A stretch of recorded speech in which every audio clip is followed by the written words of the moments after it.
All right, everybody knows this knife. This is the Silent Hero, and it's been one of my favorites for a really long time. It's got about 5.5 or 5 3/4 inch blade. It's made of 1095. Comes in nice micarta scales. Every time I go out into the jungle, this is the one knife that I always bring out with me.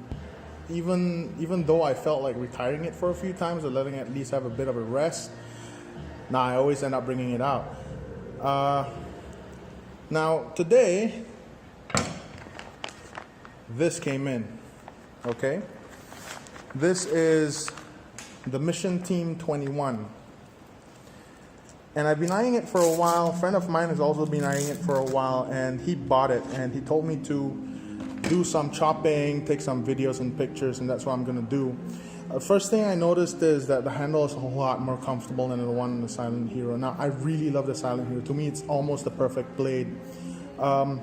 This blade is also 1095. It comes in a 1/4 inch thick steel stock.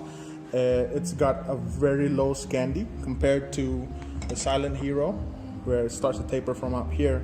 So what we're gonna see is that this guy is gonna have a lot, it's gonna be a lot tougher than the Silent Hero. Again, being 1/4 inch thick and having a really low saber grind on here.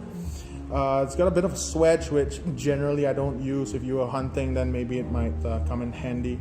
So again, I'm gonna go back to the handle. It's really comfortable. It kind of wants to arc forward, but once I choke it up over here, I feel that it's more designed for those really comfortable, finer work.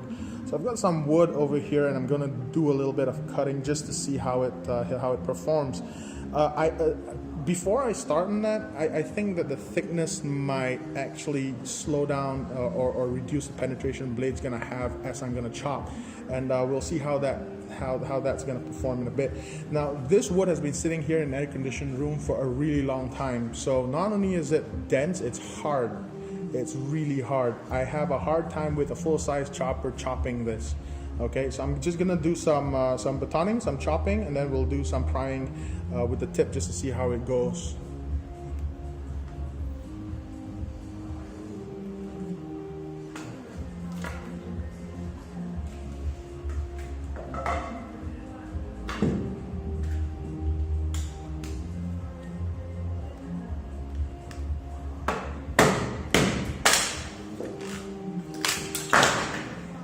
Well, I guess because it's brittle, it'll split really easily. Maybe a bit too easily.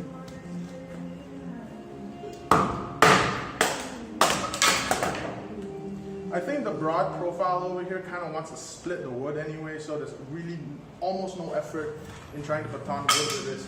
So let's just see how it fares in chopping.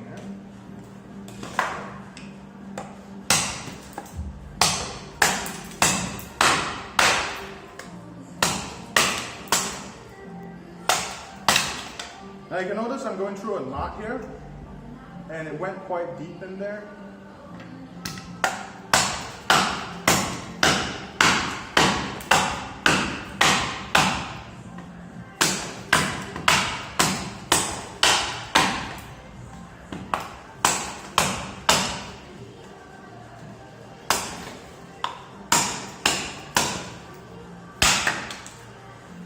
So that did not actually take too much effort.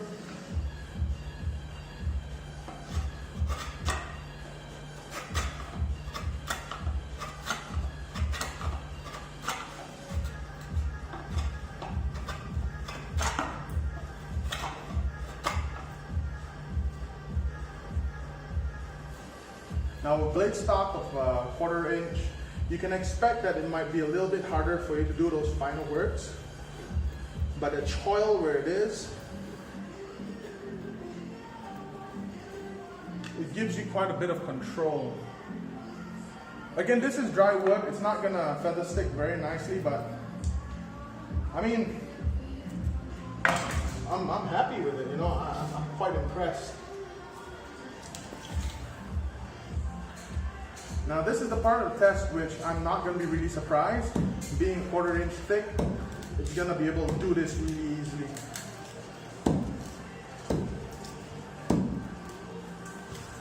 Okay, so this part of the wood has been chopped like the hell. So I'm going to use the back. It's kind of fresh.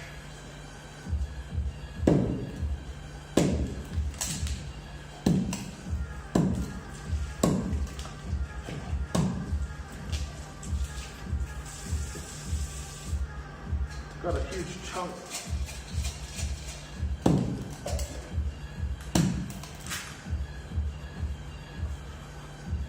It's quite a bit.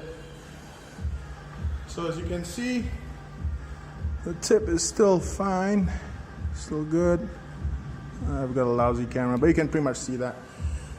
I like this. My friend's gonna be happy with it. I was happy blasting through wood with it. Yeah, it's still straight. Some of the coating came off. I think I'm gonna get one for myself. What about you guys? MT21.